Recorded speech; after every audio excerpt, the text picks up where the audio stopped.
नमस्कार, बहुत बहुत स्वागत और अभिनंदन आप सभी का द डिबेट में। मैं ब्रजेश मिश्रा हूँ।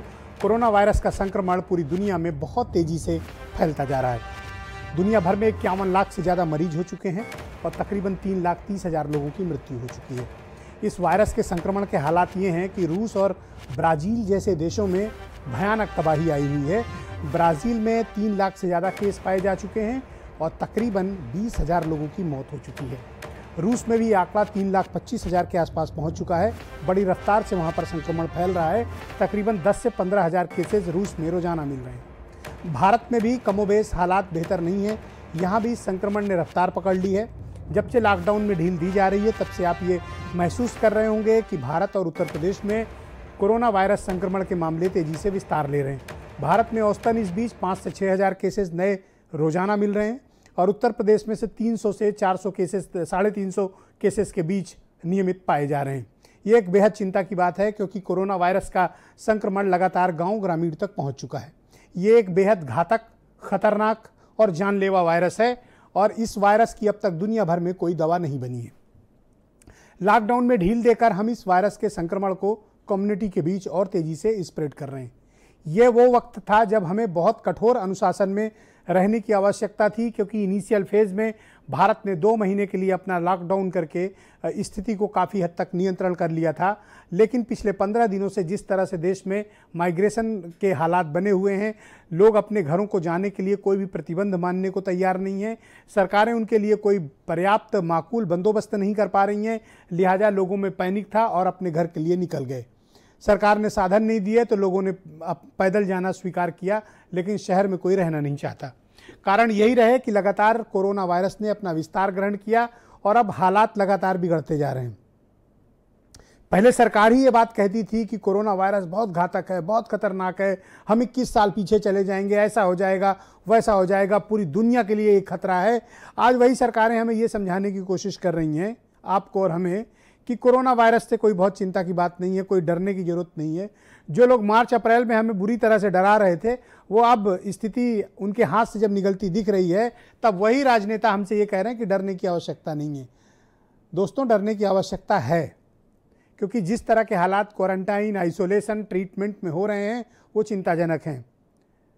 जो लोग कह रहे हैं कि 30% लोग ठीक होकर जा रहे हैं, वो आंकड़ों से आपको गुमराह कर रहे हैं। 70% लोग ठीक नहीं भी हो रहे हैं, ये भी एक आंकड़ा है। मृत्यु दर के हालात इसलिए ऐसे हैं क्योंकि तमाम जगहों पर रिपोर्ट्स भी नहीं हो रहे। जो केसेस हैं, मरने के 2-2, 3-3 दिन बाद जांचें हो रही हैं, रिपोर्ट्स आ रही हैं। तो आप सोचिए कि जो व्यक्ति मरा होगा वो कितनों को कोरोना वायरस देकर आया होगा। ना तो हम कायदे से प्रॉपर कॉन्टैक्ट ट्रेसिंग कर पा रहे हैं, ना हम क्वारंटाइन कर पा रहे हैं, ना हम आइसोलेशन कर पा रहे हैं, ना हम सिम्टोमेटिक ना एसिम्टोमेटिक लोगों को तलाश कर पा रहे हैं। अब ये कहा जा रहा है कि डरने की ज़रूरत नहीं है, तो तब आप क्यों डरा रहे थे और आज ऐसा क्या हो गया कि हमें डरने की ज़रूरत नहीं है? क्या कोरोना वायरस लंगड़ा हो गया, या कोरोना वायरस विकलांग हो गया, या कोरोना वायरस अंधा हो गया? पहले बहुत तेज चल रहा था। मसला यह है कि अब जिस वक्त इस देश को कोरोना वायरस के संक्रमण को बचाने की आवश्यकता है, हम धीरे धीरे हवाई मार्ग, रेल मार्ग, सारे मार्ग खोल रहे हैं, दुकानें भी खोल रहे हैं, लेफ्ट की और राइट की भी। शायद कोरोना वक्र ही चलता है, एक तरफ राइट एक तरफ लेफ्ट। समझने की आवश्यकता दोस्तों इस बात की है कि इस वायरस की कोई दवा नहीं है। दुनिया के बड़े से बड़े मुल्क इससे लड़ रहे हैं। अगर इसका कोई इलाज होता, इसकी कोई दवा होती, सिवाय इस बात के कि हम सोशल फिजिकल डिस्टेंसिंग रखें, तो अब तक अमेरिका इस वायरस को कुचल चुका होता।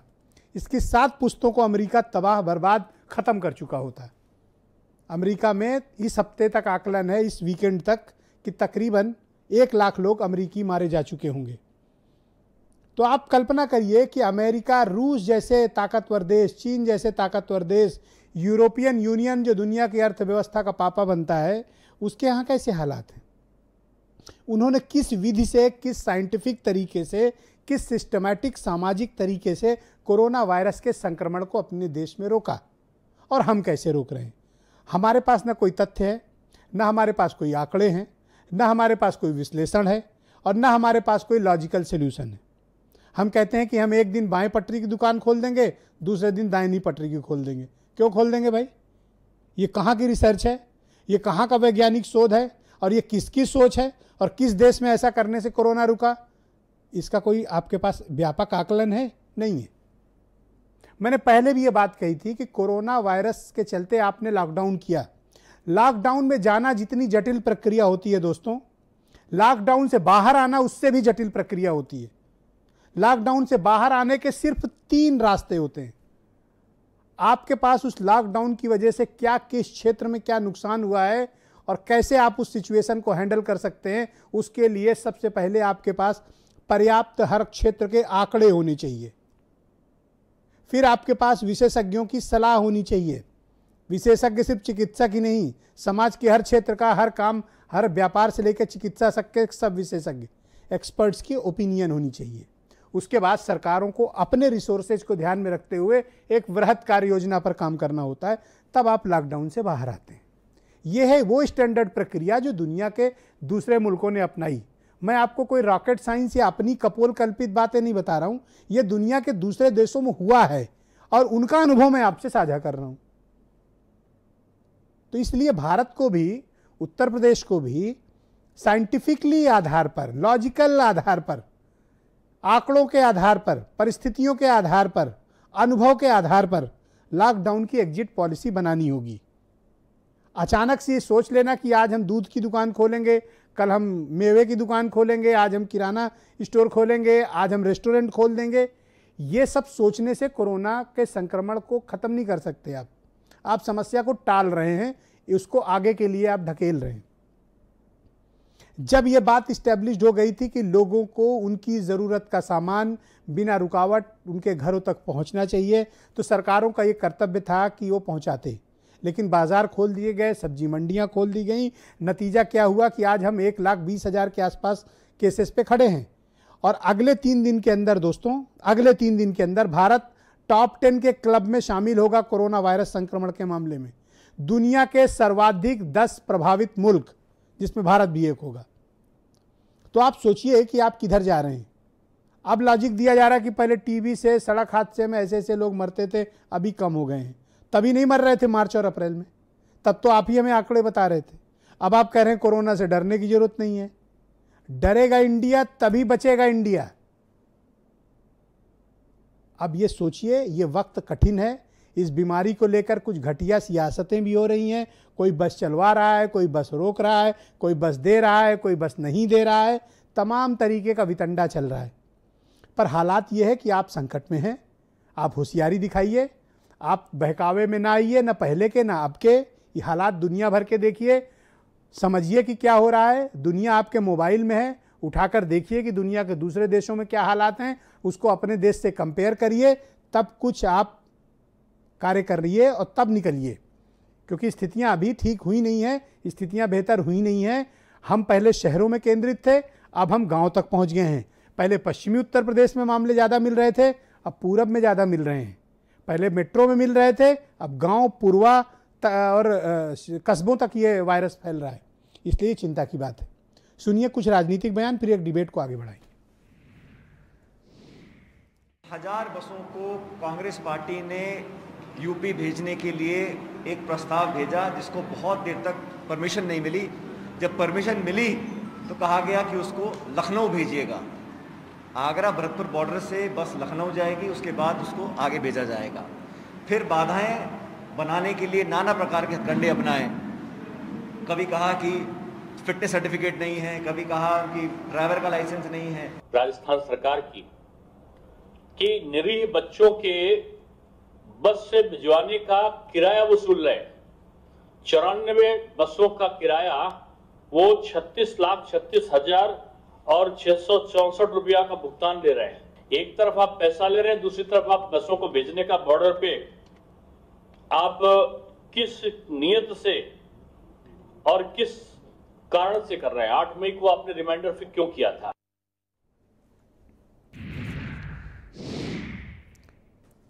तो कोरोना वायरस की लड़ाई हमें बेहद गंभीरता से लड़नी होगी। इसमें थोड़ी सी भी ढिलाई भारत को बहुत नुकसान करेगी। हमारे लिए देश जरूरी है, हमारे लिए राष्ट्र प्रथम है। हम अगर इस देश रहेगा तो हम सब रहेंगे, ये देश रहेगा, राजनीतिक दल रहेंगे, सत्ता आएगी और जाएगी, लेकिन ये देश रहना चाहिए।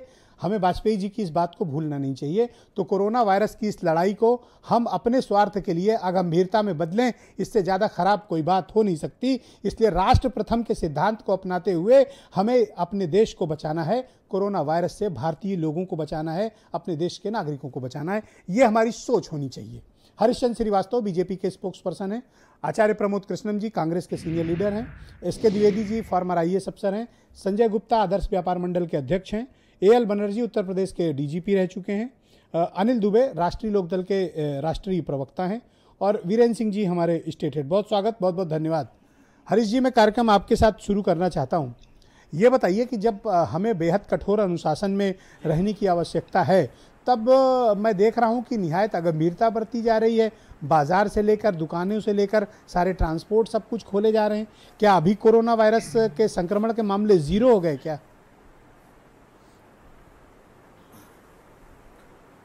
नहीं, बिल्कुल नहीं ब्रजेश जी, जैसा आपने अपने इस डिबेट के प्रारंभ में बातें बताई, निश्चित रूप से एक गंभीर संकट है और केसेज भी बढ़े हैं।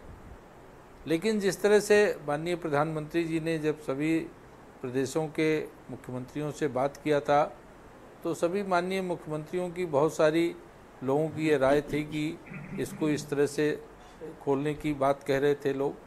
और एक जनरल व्यू आ रहा था, जनरल चर्चा, जहाँ एक तरफ ये बात है अपनी जगह पे कि भाई ये कोरोना का जो संक्रमण है, कांटेक्ट ज़्यादा होंगे, दुकानें खुलेंगी, बाज़ार खुलेंगे तो लोगों का आवागमन ज़्यादा होगा और उसके कारण संक्रमण ज़्यादा फैल सकता है।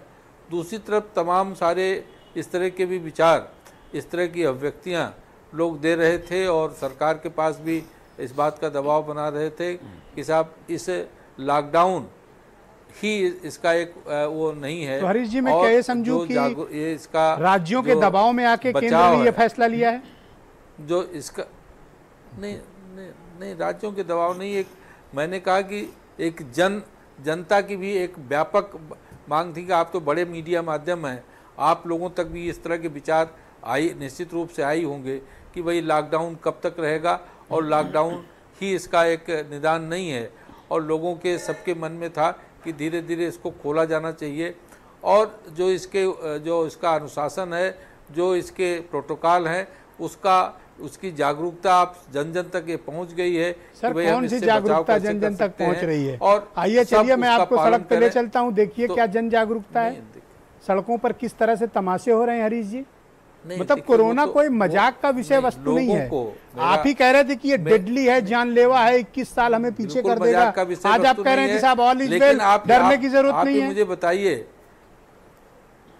नहीं, आप मुझे ये बताइए कि हमको ये पता है कि हम फिजिकल डिस्टेंसिंग का हमको फॉलो करना जरूरी है, मास्क पहनना जरूरी है, और अगर हम ये जानते हुए भी इसका ये फॉलो नहीं कर रहे हैं, इस अनुशासन का पालन नहीं कर रहे हैं, तो यह तो हम की एक नागरिक होने के नाते, एक जिम्मेदार नागरिक होने के नाते हम सभी का कर्तव्य है कि हम इससे बचाव के लिए, स्वयं के, परिवार के, समाज के बचाव के लिए इसे फिजिकल डिस्टेंसिंग और जो इसके नॉर्म्स हैं, मैं आचार्य प्रमोद कृष्णन को इस डिबेट में आमंत्रित करता हूं। आचार्य जी, भारत आते आते और दूसरा महीना लगते लगते कोरोना की चाल हिंदुस्तान में वक्री हो गई है, टेढ़ा मेढ़ा चलने लगा है। पहले जब 500 के केस थे तो हमने संपूर्ण लॉकडाउन, कठोर लॉकडाउन का पालन किया। अब जब हम 1.25 लाख के आसपास पहुंच रहे हैं तो हमसे कहा जा रहा है कि डरने की जरूरत नहीं। तब खूब डराया गया, आज कहा जा रहा है बिल्कुल डरने की जरूरत नहीं है, बस मास्क पहन लीजिए, बाकी सब ठीक है। या तो हम तब गलत थे या हम अब गलत हैं। दुनिया के दूसरे मुल्कों ने भी लॉकडाउन लगाया और उठाया, लेकिन समझदारी के साथ, तथ्यों के साथ, आंकड़ों के साथ। हम क्या कर रहे हैं, एक तरफ लेफ्ट की दुकानें खोल देते हैं, फिर बंद कर देते हैं, राइट की खोल देते हैं। मतलब हम कोरोना को कंफ्यूज करना चाहते हैं।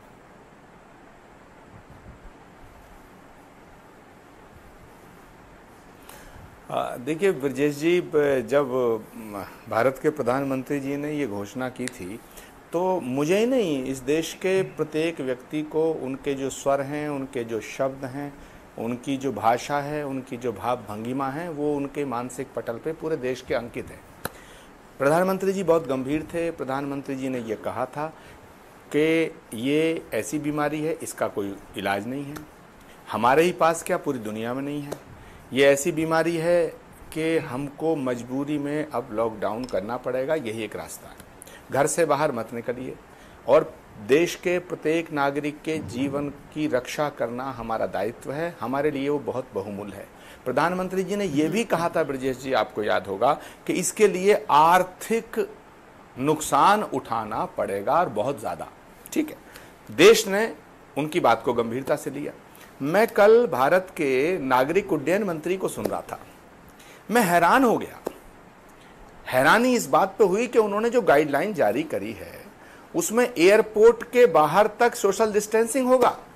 CISF का जो जवान है वो जब पैसेंजर से मिलेगा तो आई कार्ड भी शीशे के बीच में एक शीशा होगा तब करेगा। बोर्डिंग पास लेते हुए सोशल डिस्टेंसिंग है, सिक्योरिटी में जाते हुए सोशल डिस्टेंसिंग है, लेकिन जब जहाज के अंदर जाएगा तो बिल्कुल मिलजुल करके बैठेंगे। मतलब वहां कोई सोशल डिस्टेंसिंग नहीं होगा। ये देश की जनता के साथ या तो कोई गंभीर मजाक है या फिर देश की सरकार की बहुत बड़ी अज्ञानता है। मुझे आप बताइए, इस सवाल का जवाब दीजिएगा कि कोई बीमार अगर ज़्यादा गंभीर होता है तो उसे ICU में ले जाया जाता है। अब हम कहें बीमार गंभीर है, ICU से उसे कहें कि छुट्टी देनी पड़ेगी, ये कंट्राडिक्टरी स्टेटमेंट कब तक चलेगा? आप मंदिर बंद किए हैं, मस्जिद बंद किए हैं, गुरुद्वारे बंद किए हैं, गिरजाघर बंद किए हैं, धार्मिक राजनीतिक आयोजन बंद किए हैं और शराब की दुकानें खोले हैं। आप कहते हैं साहब हम मेट्रो नहीं चलने देंगे, हवाई जहाज चलाएंगे, मेट्रो में कोरोना हो जाएगा, हवाई जहाज में कोरोना नहीं आएगा, सब्जी मंडी में कोरोना नहीं आएगा, मंदिर में कोरोना होगा, मस्जिद में कोरोना होगा, अगर ईद की नमाज करेंगे तो कोरोना होगा और शराब की दुकान खोलेगी वहां कोरोना नहीं होगा। मेरा निवेदन है सरकार से, स्पष्ट करे देश के सामने कि या तो कोरोना है या नहीं है, कुछ आंकड़े तो दे। 1000 पे देश बंद करेंगे आप, 1 लाख पे देश खोलेंगे आप। मेरा कोई राजनीतिक अटैक करने का मूड नहीं है, ना मैं राजनीतिक बयानबाजी करना चाहता हूं। मैं सिर्फ सरकार के दिए गए बयानों के आधार पर तथ्यात्मक जवाब चाहता हूं आदरणीय श्रीवास्तव जी से। क्या तब गलत थे या आज गलत हैं? All right sir, all right. मेरे साथ राष्ट्रीय लोकदल के प्रवक्ता अनिल दुबे जी मौजूद हैं। भाई अनिल जी, बात तो जायज़ है कि जब कोरोना वायरस का संक्रमण लघु रूप में था तब आप सख्त पाबंदी लागू किए हुए थे। आज आप सब कुछ खोले दे रहे हैं, आप ट्रांसपोर्ट भी ओपन कर रहे हैं, आप हवाई यातायात भी ओपन कर रहे हैं, आप रेलवे के काउंटर भी खोल रहे हैं, रेल भी चलाने जा रहे हैं। ये बात सही है कि मंदिर, मस्जिद, गिरजाघर, गुरुद्वारा ये सब बंद हैं, लेकिन रेस्टोरेंट खुल गए हैं, दुकानें खुल गई हैं, लेफ्ट साइड और राइट साइड की आपके लखनऊ में, तमाम और शहरों में भी खुल गई हैं। तो सरकार क्या कन्फ्यूज है या असमंजस है, या फिर कोई अभी इसकी एक ठोस पॉलिसी ही नहीं है, जिसका जो मन है उस हिसाब से फैसले किए ले रहा है? हम क्या गंभीरता छोड़ चुके हैं कोरोना वायरस को लेके? देखिए ब्रजेश जी, देश ने गंभीरता से इनको लिया। जब इन्होंने शुरू में कहा तो देश ने इनकी बातों को गंभीरता से लिया, लेकिन अब ये स्वयं ही गंभीर नहीं है। पहले इन्होंने जिन बातों को कहा, लोगों को डराने का काम किया, लोगों को बताया कि कोरोना गंभीर बीमारी है, इसका ये लाइलाज है, इससे इस तरह बचो। अब जब स्थिति 500 पर था, 500 मरीज थे, तब आपने पूरे देश को लॉकडाउन किया, पूरे देश में कर्फ्यू जैसे हालात पैदा किए। अब जब लोग जो है 1 लाख से ऊपर देश में मरीज हो गए हैं, रोज मरीज बढ़ रहे हैं, प्रवासी मजदूर आते गए। अब अगर यही बात इनको करनी थी तो ये पहले कर लेते। ये प्रवासी मजदूरों की जो समस्या है, जो पैरों में छाले हैं, जो ये आज हृदय विदारक दृश्य सड़कों पर दिखाई पड़ रहे हैं, ये न दिखाई पड़ते। ये पहले अपने तो सरकार अब ये क्यों कह रही है कि कोरोना से डरने की जरूरत नहीं है तो और अब हमें इसके साथ जीना सीखना है? ये परम ज्ञान की प्राप्ति कब हुई? या नहीं, अब ये तो लोगों को भगवान के भरोसे छोड़ देना चाहते हैं। इनको ये लग गया कि अब हम कुछ नहीं कर सकते हैं। पहले इन्होंने जो है दूसरी बातें की, लोगों को डराने का काम किया। अब जब मरीज बढ़ रहे हैं, आप किसी की चेकिंग नहीं कर रहे हो, आप किसी की जांच नहीं कर रहे हो। आप बताइए कितने लोगों की जांचें हुई हैं? 18 लाख प्रवासी मजदूर आप बता रहे हो कि पहुंच गए। आप बताइए कितने मजदूरों की जांचें हुई हैं? सड़कों पर मजदूर चले आ रहे हैं, आप बताइए कि उनके लिए आपने क्या किया? आप भाषण ही देने का काम कर रहे हो। तो अभी तो कह रहे हैं कि डरने की जरूरत नहीं है, चीजें ऊपर उठने। तो अभी डरे या ना डरे, क्या करें अभी? नहीं, अब उनके तो इनको हम या इनकी पहले वाली बात को माने या आपकी बात को माने, जब 550 546 मजदूर नहीं, मेरी बात क्यों नहीं मानोगे अनिल दुबे जी? मैं तो तथ्यों के साथ बात कर रहा हूँ। दूसरी बात मैं चुनौती देता हूँ, तथ्यों के साथ आइए, मुझसे बहस करिए। मैं देश दुनिया की बहस के लिए तैयार हूँ। दुनिया के किसी देश के कोरोना वायरस के संक्रमण और उसके विस्तार, लॉकडाउन से एग्जिट के बारे में मैं घंटों बहस करने के लिए तैयार हूँ। दुनिया के किसी भी देश के बारे में बात कर ले आप।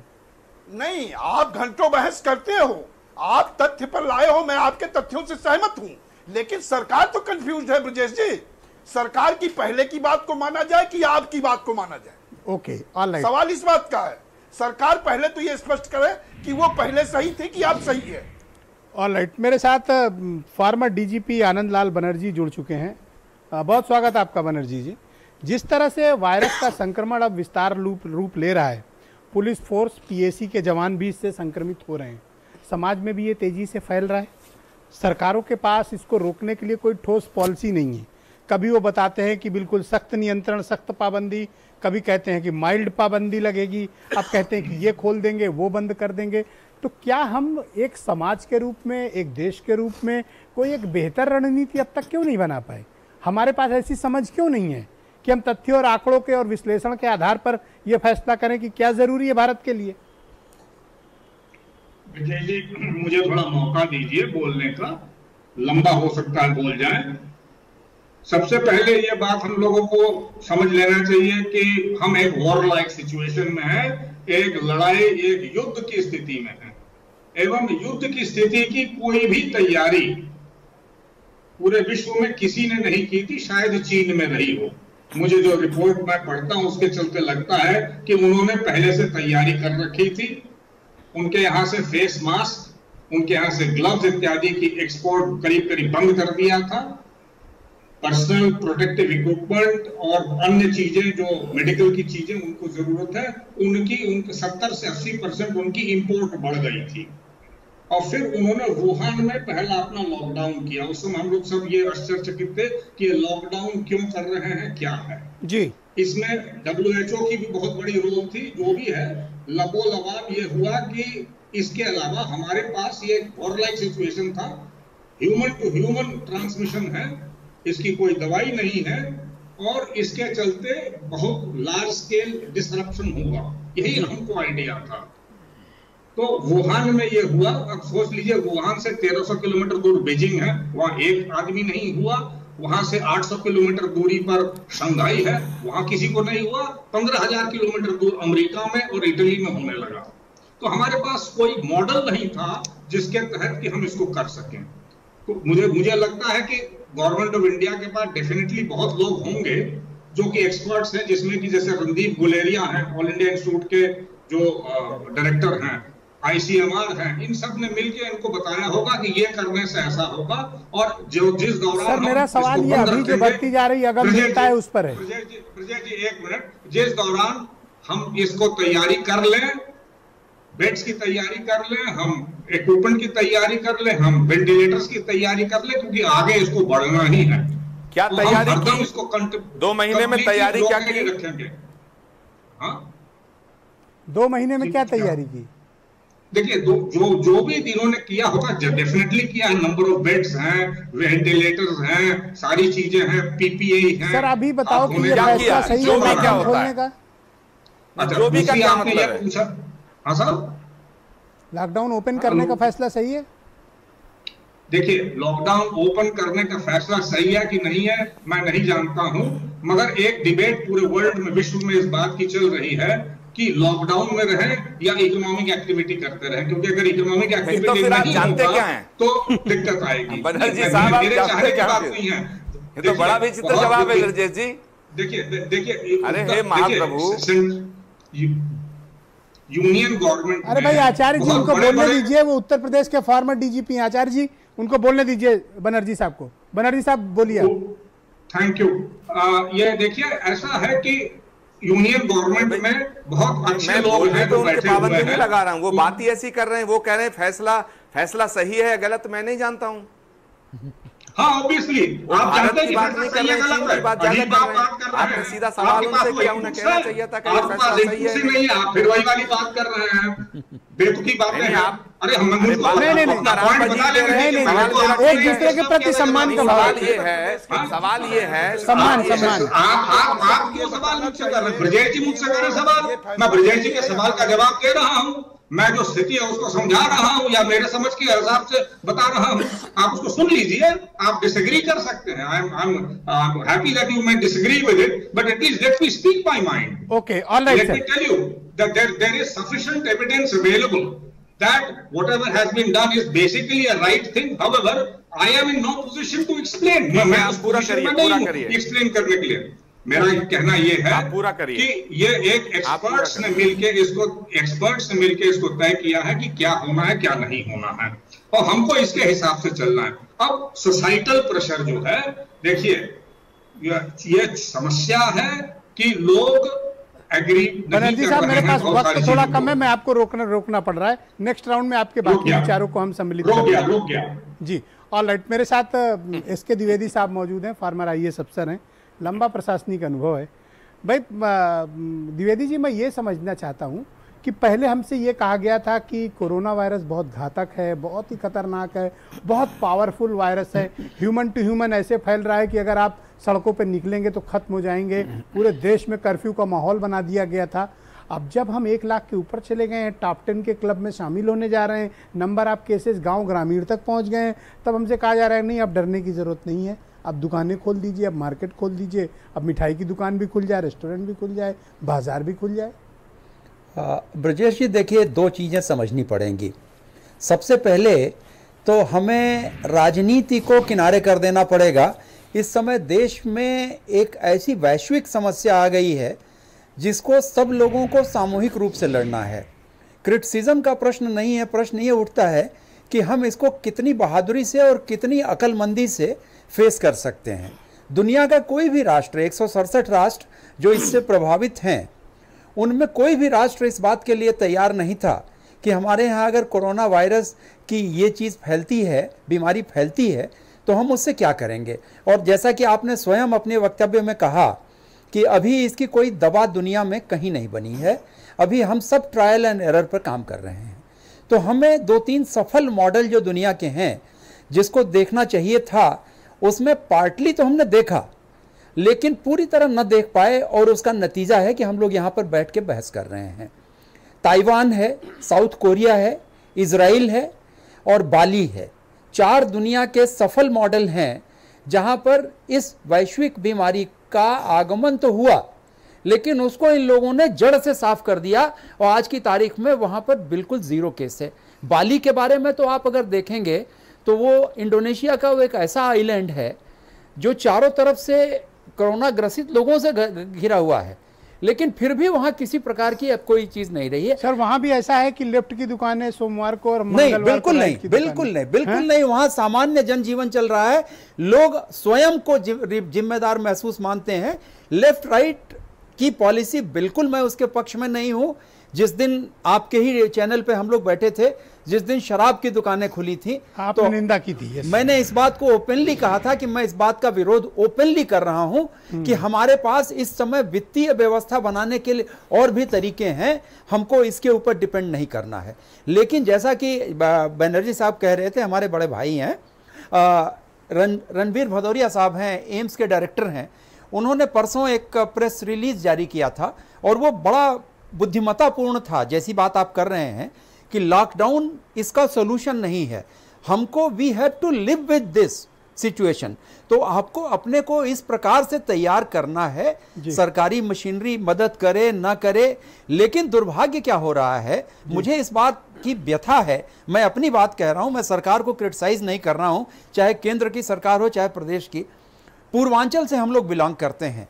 जो मजदूरों की दुर्गति हुई है, चाहे वो कोई भी किसी लेवल पे भाषण दे ले कह ले, मैं ये नहीं मानने को तैयार हूं कि उनको लाने में इससे बड़ी व्यवस्था, आप इलाहाबाद के रहने वाले हो, मंझरपुर के रहने वाले हो, इससे बड़ा डिस्पर्सल हम लोग कुंभ में किए हैं। करेक्ट।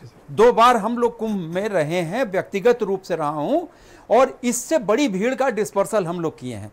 क्या हम मैं लोग ऐसा इन लोगों को पत्रकार हूं लाने, जिसको 3 कुंभ कवर करने का अवसर मिल चुका है, तो इसको क्या हम लोग मैनेज नहीं कर सकते थे? जिन प्रदेशों में हमारे ये गरीब लोग, वंचित तो लोग, जब तक हम घटिया राजनीति, वोट बैंक और दूसरों को नीचा इन्हीं दिखाने लोगों के को लिए जब आपको तक एक देखते हुए दूसरे- चुनावी भाषण में ले जाना होता है तो उनको पैसा भी मिलता है, उनको भोजन का किट भी मिलता है और ठाट से बस में बैठा के ले जाए जाते हैं। सर ये बात जनता को समझनी चाहिए। ये मैं जनता बड़ा भी मतलब समझे। ओपनली कह रहा हूं, मुझे मैं इस आपकी की बात से 100% व्यथा सहमत हूं, हूं। व्यथित हूं, मैं कष्ट हूं। संजय गुप्ता को आमंत्रित करता हूं इस डिबेट में, आदर्श व्यापार मंडल के अध्यक्ष हैं। भाई संजय जी, आपको बहुत बहुत मुबारक हो, अब तो दुकानदारी चल पड़ी आपकी, अब तो मजे हैं। नहीं, दुकानदारी तो अभी नहीं चली। हाँ, बाजार जरूर खुल गए हैं। सोमवार को राइट खुलता है वो और भी- मंगलवार को आचार्य जी आपके यहाँ से राइट हैंड की दुकानों से खरीदने आते नहीं, हैं। अभी अब आचार्य जी भी कंफ्यूज है कि आज कौन सा दिन है, किधर से खरीदें। अभी लखनऊ में 25% बाजार ही खुले हैं क्योंकि कॉम्प्लेक्स की दुकानें जो है खोलने के लिए परमिशन नहीं मिली है। और अच्छा, वो भी कॉम्प्लेक्स भी खोल दिया जाए आप चाहते हो? नहीं, हम नहीं चाहते। खोलो, देखिए, खोलो, खोलो। हम लोग तो ये चाहते थे कि सरकार व्यापारियों को राहत पैकेज देती ताकि व्यापारी शांति से अपने घर पे बैठते और उनके जो ब्याज थे ब्याज माफ कर देती तो हम लोगों को राहत मिलती। एमएसएमई को वास्तव सरकार में तो कह रही कि आप ही दबाव बनाए हुए थे कि दुकान खोलो दुकान खोलो। देखिए, कोई भी व्यक्ति अपनी जान जोखिम में नहीं डालना चाहता है, लेकिन जान और जहान दोनों परिभाषित करते हुए, सार्थक करते हुए आगे चलना पड़ेगा। जैसा भी द्विवेदी जी ने कहा, ये बात भी ठीक है कि कहीं ना कहीं अब हम लोगों को कोरोना के साथ जीना है, लेकिन साथ ही साथ व्यापारी लंबे समय से, पिछले 10 दिन से ये शुरू हुआ है, उसके कुछ समय बाद से अच्छा, हम क्या लोग- कोरोना व्यापारियों को नहीं पकड़ता? व्यापारी संक्रमित हो रहे हैं, हैं? व्यापारी भी संक्रमित हो जो रहे हैं। आपकी दुकानों पर आएगा खरीदने, आपके पास कोई नहीं, ये- ऑटोमेटिक ये- मशीन ये आपने एक मंगाई बड़ा- है? ये एक बड़ा अकेले विषय है। व्यापारियों ने इजाद किया कि वो पकड़ लेंगे? ये बड़ा विषय है और चिंता का विषय मतलब है। आपको अपने घर परिवार, अपने बच्चों की चिंता नहीं है दुकानदारी के चक्कर सभी में? को चिंता है, नहीं है चिंता लेकिन ना देखिए, आपको? समस्या क्या है, कर्मचारियों को तनख्वाह बैठे बैठाए मिल जाएगी और लोगों को मिल जाएगी, लेकिन व्यापारी के पास आय का साधन क्या है? सरकार को तो शराब बेच के मिल जाएगा, पेट्रोल बेच के मिल जाएगा। व्यापारी क्या करे? हमारे पास किराए की भी माल है, हमारे पास ब्याज की भी माल है। प्रधानमंत्री जी ने कह दिया कि आप तनख्वाह भी सभी को देंगे, तो ऐसी स्थिति में बिजली के तो आप खुश हैं, दुकानें खुल गई, अब तो खुश हो? नहीं, देखिए, खुश और दुख होने की बात नहीं है। बात इस बात की है कि जिम्मेदारी भी निभानी है, चाहे कोई भी व्यक्ति हो, उसको समाज के प्रति, परिवार के प्रति और सरकार के प्रति कहीं ना कहीं जिम्मेदारियां भी हैं। सरकार से मतलब जो है राजस्व से है, और कहीं ना कहीं ये भी है कि हम लोगों को कोरोना से भी बचना है।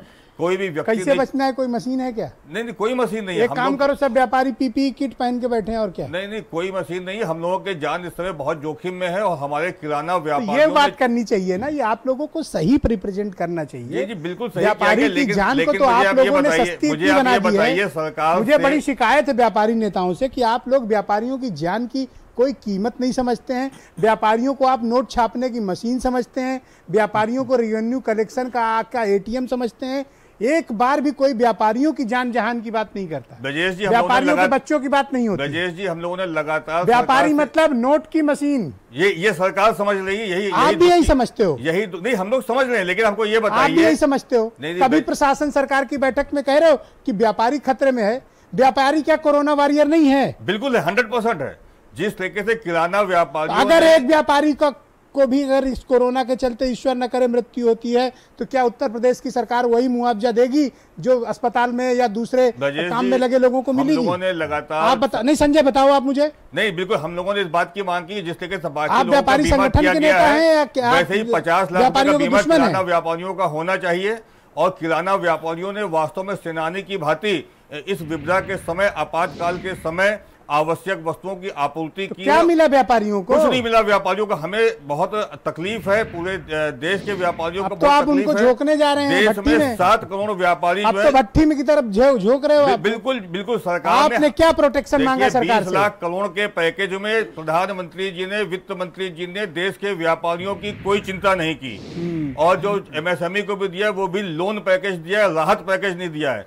व्यापारियों को, उद्योगों को किसी प्रकार की राहत नहीं मिली है। ऐसे में आप थोड़ा कुरेदा तब संजय बोले, वरना अब तक बोल नहीं रहे। नहीं, हम लोग लगातार आवाज आई है, हम लोग लगातार सभी चैनलों पर। अरे व्यापारी की जान बचाओ भाई, उसका भी बच्चा है, उसका भी परिवार है, मैं खुद व्यापारी हूँ, व्यापार वो भी किसी का बेटा है, वो भी किसी का पिता है। बिल्कुल, व्यापारी उसकी जान की कीमत नहीं है। हम लोगों ने सरकार से लगातार ये मांग की कि व्यापारी क्या कीड़ा मकोड़ा हो गया है? व्यापारी देश को चला रहा है, व्यापारी नहीं, सरकारी नहीं चला पाएगी। व्यापारी क्या पैसा छापने की मशीन है? ये बात कि सरकार उसको कहाँ समझ जाके रही भट्टी है? में झोंक दो। ये बात सरकार नहीं समझ रही, समस्या तो इसी बात की है। ओके, इतने बीरेन जी 20 लाख करोड़ के पैकेज में कहीं पे भी देश के रिटेल व्यापारियों को भैया जान बचा लो आप तो, पैसे पैसा पैसा पैसा। अच्छा मुझे ये बताइए पैसा पैसा पैसा, ये ब्रजेश जी ये बताइए जान कि बचाओ भाई। बाकी नहीं, जान तो चाहिए, जान भी चाहिए और जहान भी चाहिए, दोनों चीज चाहिए। सब अकेले आप ही को चाहिए? नहीं बिल्कुल, जान और जहान ओके नहीं बीरेन बचेगा जी, तो। ऑलराइट, बीरेन जी आ गए मेरे पास। भाई बीरेन जी, क्या हुआ आज उत्तर प्रदेश में, क्या परिस्थितियां हैं? अब तो दुकानें उकानें भी खुल गई हैं, सब कैसा चल रहा है यूपी में? देखिए, दुकानें खुल गई ये बात सही है, लेकिन आपने व्यापारियों की जो चिंता जताई है, आज शायद किसी ने पहली बार इस तरह के मुद्दा उठाया होगा। लेकिन ये जो संजय गुप्ता है और व्यापारी, ये बीजेपी इनको अपना बंधुआ मानती है कि ये कहीं जाएंगे थोड़ी, इनको बीजेपी को नहीं, अब व्यापारी बंधुआ नहीं है। अब की आपके चैनल के माध्यम से बताएं कि सरकार को चिंता करनी पड़ेगी, चिंता नहीं करेगी तो व्यापारी भरपूर चिंता करेगा आपकी। व्यापारी देखिए, बीजेपी शहरों की सब सीटें पहले जीतती थी, देहात में हार जाती थी। क्यों?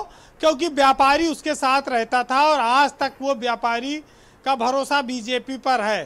बीजेपी ने कहा हम इंस्पेक्टर राज खत्म कर देंगे और व्यापारियों को सहूलतें देंगे, लेकिन सत्ता में आने के बाद अगर सबसे ज्यादा किसी का शोषण हुआ है, सबसे ज्यादा किसी को कष्ट हुआ है, तो व्यापारी को ही हो रहा है, चाहे जीएसटी आया हो। आप कह रहे हैं ये संजय थोड़ी मानते हैं। आपके चैनल को मैं बधाई दूंगा कि आपने व्यापारियों की पीड़ा को बहुत प्रमुखता से उठाया। संजय तो अब बातें ना बनाओ संजय, फंस गए मामला, आप फंस गए हो एक्चुअली। ब्रजेश जी, संजय जो पार्टी 51% की एफडीआई का विरोध कर रही थी वो 100% ले आई। हाँ, अब ब्रजेश जी, अब सिर्फ अमेजॉन बेचेगा, आप लोग घर पे बैठो जी। यार एक काम करो, अमेजॉन के डीलर बन जाओ, अमेजॉन का सामान ढो के पहुंचाओ। व्यापार मंडल ने एक वेबसाइट शुरू की है, अब हम लोग भारत के व्यापारियों खुद से जो कौन सी वेबसाइट, कौन पूछता है आपकी वेबसाइट? बीरेन जी कंटिन्यू। देखिए, ऐसा है कि ये तो डर के मारा राजनाथ सिंह की सभा करवाते हैं, नहीं कहीं कल को छापा छुपा न पड़ जाए चुनाव में, तो अब इन लोगों की मजबूरी भी है। लेकिन इस देश में कहा गया है कि किसी की बातों पर सोच समझकर भरोसा करिए।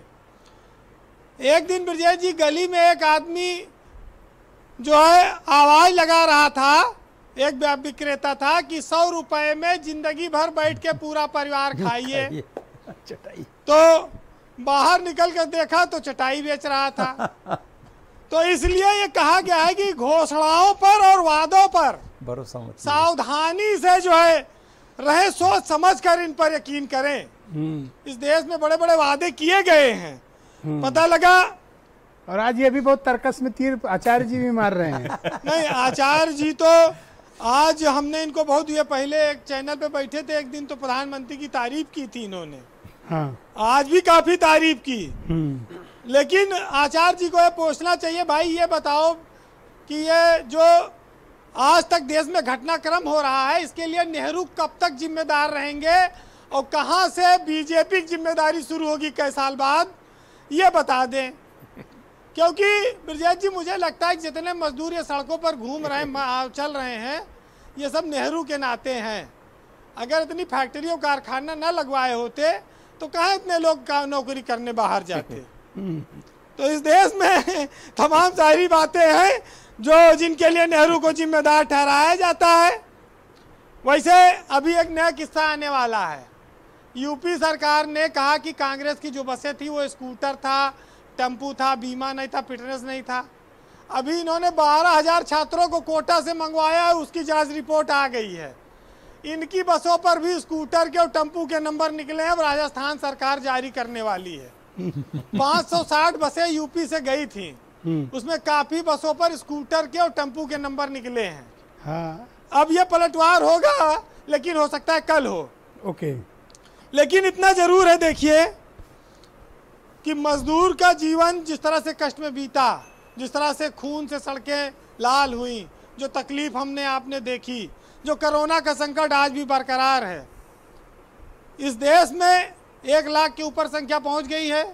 आपने सही कहा, जब 500 था तो लोग घरों में रहे और कहा कि भाई जनता कर्फ्यू और निकलो ना, बचे रहो। लेकिन अब कितना दिन बचे रहें? इस देश को क्या कैसे चलाया जाए, इसकी भी कोई रणनीति एक बीजेपी नेता थी, उसने कोरोना पर हवाई फायरिंग भी की थी। हाँ, और कहा गोली मार देंगे आएगी तो।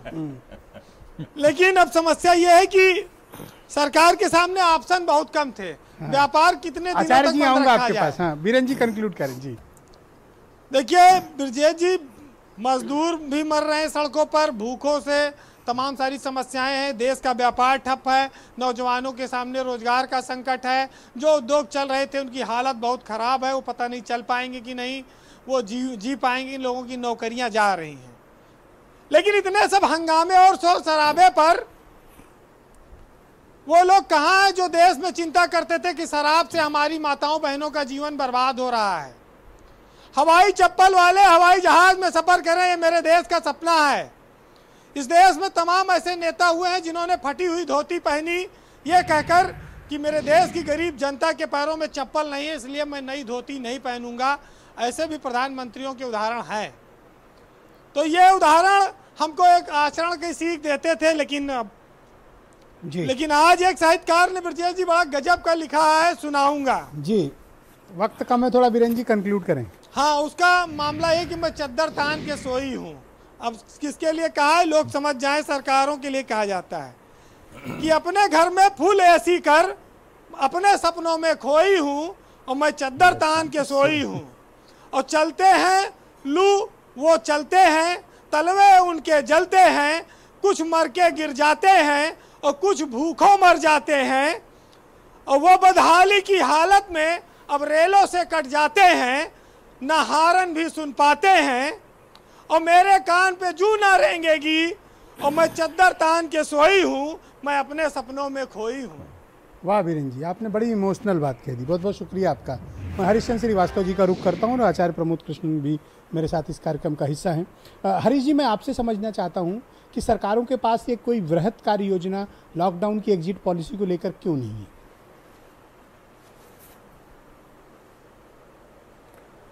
देखिए ब्रजेश जी, जब ये लॉकडाउन 3 के समय से ही प्रमोद आचार्य कृष्णन जी बड़े सवाल कर रहे थे, लेकिन इन्हीं पार्टी के प्रवक्ता आपके चैनल पे बैठ करके और इनके मूर्धन्य नेता राहुल गांधी जी बहुत पहले से ये बात कह रहे थे कि राज्यों को ऑटोनॉमी दीजिए, राज्य और जिलों को ऑटोनॉमी दीजिए, जिले के कलेक्टर तय करें कि क्या करना है जी। बहुत सारी इस तरह की जो लोकतंत्र में जो जनता की अभिव्यक्ति होती है, जो जनता की डिमांड होती है, जो लोगों की डिमांड होती है, सरकारों को उसका भी सम्मान करना होता है। निश्चित रूप से जो बात डॉक्टर गुलेरिया ने एम्स के कही कि हमको इसके साथ जीने का एक स्वभाव डालना होगा और ये लॉकडाउन 2 महीना 3 महीना अगर और भी चलाइए तो इसकी गारंटी नहीं है कि ये कोरोना वायरस खत्म हो जाएगा। वो बात आप जो कह रहे हैं कि लॉकडाउन तो हमें कहा गया था कि 14 दिन 21 दिन में हम साइकिल तोड़ देंगे, कोरोना की बाह मरोड़ देंगे, कोरोना का कमर तोड़ देंगे। तब तो हमें यही एक्सपर्ट लोग बताते थे। हम लोग तो क्या साधारण समझदार लोग हैं, वही समझते हैं।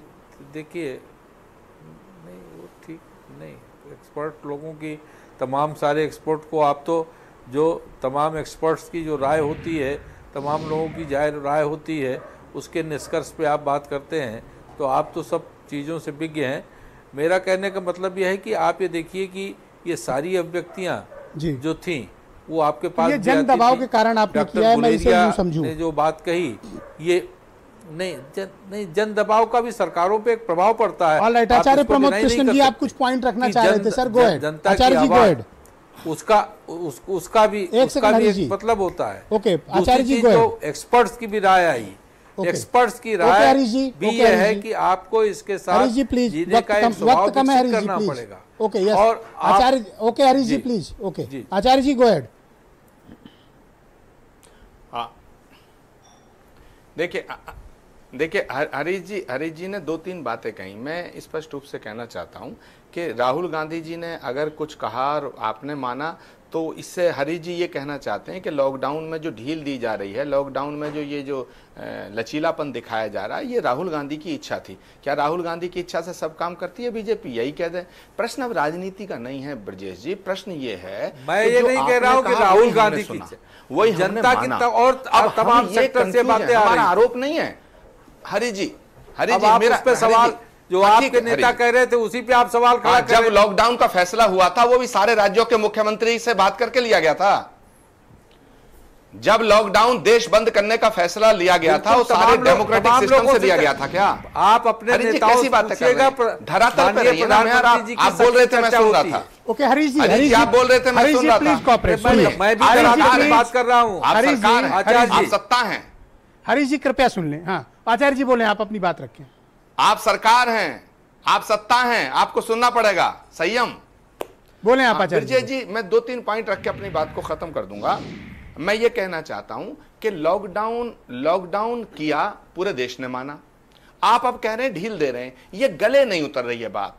एक बात होती है हमें आरोप लगा रहे, हमने सरकार पे आरोप नहीं लगाया। प्रधानमंत्री जी जितने आपके उतने हमारे। प्रधानमंत्री जी ने कहा ताली बजाओ बजाई, थाली बजाओ बजाई, दीपक जलाओ जलाया। प्रधानमंत्री जी ने जो कहा पूरे देश ने माना। ऐसा नहीं है कि भाजपा वालों ने माना और कांग्रेसियों ने नहीं माना, समाजवादियों ने नहीं माना, सबने माना।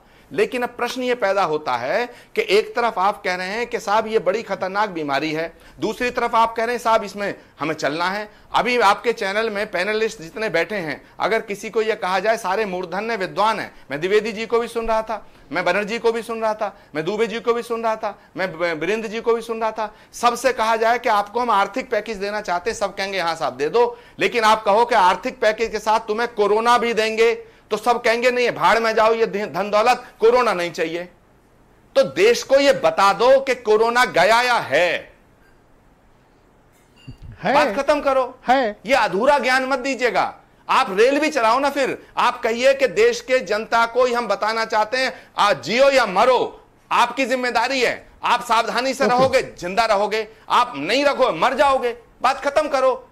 Okay all right. Anil Dubey, ये चाहते हैं हम, आरोप नहीं लगा रहे। अनिल दुबे क्या होना चाहिए, लॉकडाउन में ढील या जो चल रहा है जैसा चलने दें? नहीं, पहले तो सरकार ये स्पष्ट करे कि वो पहले जो उन्होंने बात कही थी वो सही कहा था या आज वो जो कह रहे हैं वो सही है। सवाल तो जनता के हित का होना चाहिए, सवाल देश के हित का होना चाहिए। 546 मरीजों पर आपने लॉकडाउन किया, आपने पूरे देश को जो है जो चाहा, जो देश ने आपके साथ हर निर्णय पर देश खड़ा रहा। आज आप जब 1 लाख से ज़्यादा मरीज हो गए, आज आपके सामने जब समस्याएं हैं, तो आप ये जो कह रहे हो तो ये आज आप सही है या पहले आप सही थे? पहले इस चीज को स्पष्ट करें, जनता ये जानना चाहती है। और जब तक ये स्पष्ट नहीं होता तब तक किसी भी तरह का कोई निर्णय नहीं होना चाहिए। ऑल राइट, मेरे साथ एएल बनर्जी मौजूद हैं, फॉर्मर डीजीपी हैं। भाई बनर्जी साहब, हमें सख्त पाबंदी में रहना होगा या फिर हम बाजार खोल दें? देश में पैदा कर रखा है। ओके बनर्जी साहब। जी हाँ, देखिए ऐसा है, लॉकडाउन फेज 2 से लेके आज तक जितने भी फेजेस हुए हैं सब कंसल्टेटिव हुए हैं। प्रत्येक व्यक्ति से पूछा गया है और तब उसके बाद निर्णय लिया गया है। इस फेज में जो ओपन अप हुआ है वो भी मुख्यमंत्रियों पर, सारे स्टेट्स पे छोड़ दिया गया है। यहाँ एक बात जरूर इंगित करना चाहूंगा कि ताइवान और क्या कहते हैं बाली और इन सब जगहों से हम अपने, साउथ कोरिया से हमको अपना कंपेयर नहीं करना चाहिए। अगर आप देखना चाहते कि कहीं कंट्रोल हुआ है तो केरला में कंट्रोल हुआ है। Kerala is bigger than South Korea as far as the population is concern. तो इसलिए ऐसी बातें ना करें। हमारा एक क्या कहते हैं, अभी क्या करना चाहिए? हमने मार्केट पूरी ओपन कर देनी चाहिए या अभी पाबंदी में रहना चाहिए? देखिए वहाँ जो एक्सपर्ट्स है जो कर रहे हैं, ग्रेजुअल ओपनिंग होना चाहिए। मैं इस बात का पूरा हिमायती हूँ। और जैसा किसी एक सज्जन ने भी कहा था कि हमको बड़ा केयरफुली करना चाहिए हमको। ओके, एसके द्विवेदी साहब, आपकी क्या ओपिनियन है? भारत को और उत्तर प्रदेश को क्या करना चाहिए? देखिए, लॉकडाउन जो है ये एक परमानेंट सॉल्यूशन नहीं है इस प्रकार की वैश्विक समस्या का, और इससे हमको धीरे धीरे फेजेस में चरणबद्ध तरीकों से निकलना होगा। और निकलना इस तरीके से होगा कि हम अपने समाज की, अपने लोगों की सेहत का भी ध्यान रखें, सुरक्षा का भी ध्यान रखें, और साथ में अपनी डे टू डे लाइफ को धीरे धीरे रेस्टोर करें। मेरा जो कहने का पर्पस था साउथ कोरिया और ताइवान का, वो यही था। हम पॉपुलेशन पर ना जाएं, हम एरिया पर ना जाएं, हमें देखना ये है कि उन लोगों ने कितने सुरक्षित तरीके। बनर्जी साहब ने ये नहीं बताया कि ताइवान ने कितने टेस्ट किए, साउथ कोरिया ने कितने एग्रेसिवली टेस्ट किए, वो उसको कंपेयर नहीं करना चाहिए। उसका रिकॉर्ड है अपने पास, कोई दिक्कत नहीं है। वो WHO में भी है और ऑक्सफोर्ड यूनिवर्सिटी ने जो स्टडी किया है उसमें भी है। भारतवर्ष को उन्होंने अप्रिशिएट किया कि लॉकडाउन इन्होंने जो सबसे पहला जो निर्णय लिया वो अप्रिशिएबल था, सबसे ज़रूरी था, लेकिन उसके आगे जो कार्रवाई हुई है उसमें आवश्यकता थी कि इस और तरीके से करते और सिस्टमेटिक। जैसे लॉकडाउन फर्स्ट किया इन्होंने, कोरोना के हमारे पास टेस्टिंग किट्स नहीं थे, हमारे पास लैब्स तैयार नहीं थी। उत्तर प्रदेश में ही देख लो, हमारे पास उस समय टोटल 2 लैब्स थी जब फर्स्ट लॉकडाउन। तो अभी हमें पाबंदी में रहना चाहिए या हमें सब खोल देना चाहिए? नहीं, रेस्ट्रिक्टिव पाबंदी में रहना चाहिए, सब नहीं खोल देना चाहिए, लेकिन सब बंद भी नहीं रखना चाहिए। ऑलराइट, संजय गुप्ता, मैं आपसे समझना चाहता हूं कि देखिए कोरोना काल में, कोरोना के दौरान और उसके बाद अब कंज्यूमर का बिहेवियर पैटर्न बदलने जा रहा है। अब लोग आपकी दुकानों पर कम आएंगे भी तो अधिकांश ऑनलाइन शॉपिंग करेंगे। अब तो अभी तक तो अमेज़ॉन ही था, फ्लिपकार्ट ही भी था, अब तो जियो भी आ गया है। जियो में जिस तरह के दुनिया भर के निवेश हो रहे हैं वो भी आपके सामने दिख रहा है। तो अब आप लोग क्या करोगे? आप लोग का क्या होगा? व्यापारी रिटेलर कहाँ जाएगा? बात आपकी बिल्कुल ठीक है। अब जो भी कस्टमर है वो कहीं ना कहीं ई कॉमर्स पे और ज़्यादा जाएगा, क्योंकि उसको भी अपने स्वास्थ्य की चिंता होगी। ऐसे में अभी भारत के अपना कोई पोर्टल तैयार नहीं है। उत्तर प्रदेश आदर्श व्यापार और confederation of all India traders एक भारत ई बाजार के नाम से हम लोग पोर्टल तैयार कर रहे हैं, जिसको हमने किराना लिंकर्स.in के नाम से तैयार करके 100 शहरों में शुरू किया। लखनऊ से उसकी शुरुआत हुई थी। तो हम लोग, अरे आप अमेज़ॉन जियो से थोड़ी लड़ पाओगे? नहीं, क्यों नहीं लड़ पाएंगे? उसको सुन लीजिए, आपको बताएं, वाणिज्य मंत्रालय ने उसको समर्थन दे दिया है, पीयूष गोयल जी ने उसको पूरी ताकत दी है, और जितने भी केंद्र सरकार के स्टार्टअप इंडिया वगैरह है वो सब चीजें उसमें ले लो ताकत, ले लो ताकत। नहीं देखिए, अब अच्छा करेंगे क्या, हमको ये बताइए। ले लो ताकत। नहीं, अब हमको बताइए, आप हमको इसका रास्ता हमको बताइए कि सर हम क्या करें। हम एक काम करो, जियो के डीलर बन जाओ। नहीं, वो भी देखा जाएगा उसको। सवाल ये कहीं ना कहीं पैटर्न को चेंज करना पड़ेगा। देखिए, व्यापारियों को पैटर्न चेंज करना पड़ेगा, सरकार को व्यापारियों की मदद भी करनी पड़ेगी, और व्यापारियों को भी व्यापार के नए तरीके इजाद करने पड़ेंगे। मुझे 10 सेकंड देना ब्रिजेश जी, प्लीज, सिर्फ 10 second. Okay, Acharya ji, go ahead.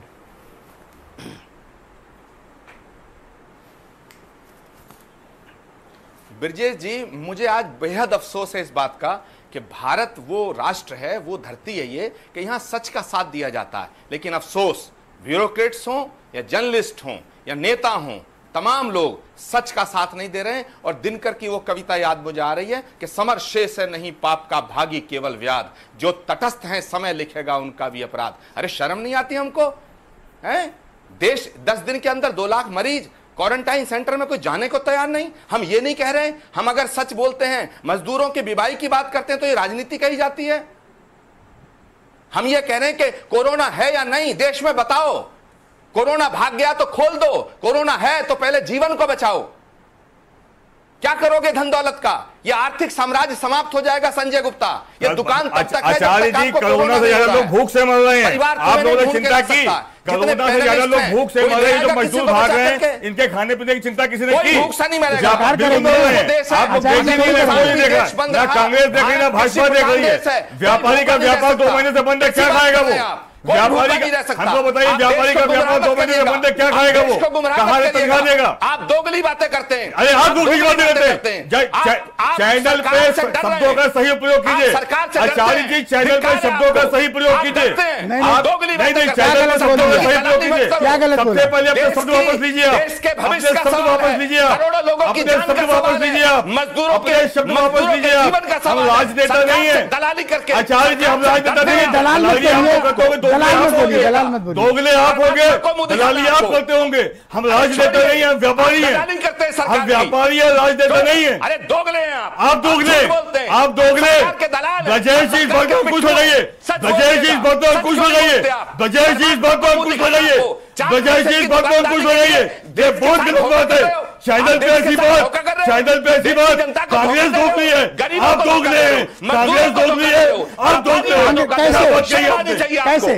अरे शर्म आपको आनी चाहिए। आप दलाली, आप आचार्य, आपकी भाषा ऐसी है। आप आचार्य, आपकी भाषा ऐसी है। एक मिनट संजय, आपने ऐसी भाषा कही थी कहीं के पीछे? आपने ऐसी भाषा कही कैसे? जोखिम में डालते आपने अपनी भाषा कैसी कही? आपने शब्द कैसे कहे? ब्रजेश जी, हस्तक्षेप कीजिए। ब्रजेश जी, हस्तक्षेप कीजिए। जान का सौदा कर रहे हैं। ब्रजेश जी, हस्तक्षेप कीजिए। बनना चाहते हैं आप, उनकी जान का सौदा कर रहे हैं। आपने क्या किया? आपको क्या किया? मर जाओ चुल्लू भर पानी में। आप बढ़ जाइए, आप बढ़ जाइए। सरकार की दलाली करते हैं। अरे आप बढ़ जाइए, आप दलाली कर रहे हैं। पूरे शहर को, पूरे शहर को मौत के मुंह में झोंकना चाहते हैं। पूरे देश को मौत की भट्टी में झोंकना चाहते हैं। तो क्यों नहीं खड़े हो पाए? पैसों की दुकानदारी के क्या लिए कर रहे हो? विपक्ष हो क्या कर रहे हो? एक दिन सब यही रह विपक्ष जाएगा। के देश के नेता हो, आपने क्या किया? बोलिए, आप देश के विपक्ष के नेता हैं, आपने क्या किया? देश की सबसे बड़ी पार्टी क्या किया? देश की सबसे बड़ी पार्टी ने क्या किया? देश की सबसे बड़ी पार्टी ने क्या किया? देख के बोलिए। अब क्या बोले? देश की सबसे बड़ी पार्टी ने क्या किया? बोलिए, आप देश की सबसे बड़ी पार्टी आपने किया क्या? चेहरा देख के बोलिए। आप देश की सबसे बड़ी पार्टी आपने क्या किया? क्या कोरोना भाग गया? अरे कोरोना भागे ना भागे, शराब की हमको दुकान ये बताइए आपने क्या किया? मंदिर बंद करते हो, आपने क्या किया ये बताइए आचार्य जी। आप देश के सबसे बड़े विपक्ष हैं, आपने यू, क्या बहुत किया? बहुत धन्यवाद। आपकी क्या जिम्मेदारी है? जब मिलेंगे तब बात करेंगे। धन्यवाद, थैंक यू, थैंक यू। झगड़ा मत करिए, एक दूसरे का सम्मान का ध्यान रखिए। बहुत बहुत शुक्रिया, धन्यवाद दोस्तों। मेरे पास वक्त का अभाव है, डिबेट को यहीं पर रोकना पड़ रहा है। बहुत बहुत धन्यवाद, अपना ध्यान रखिए, शुक्रिया।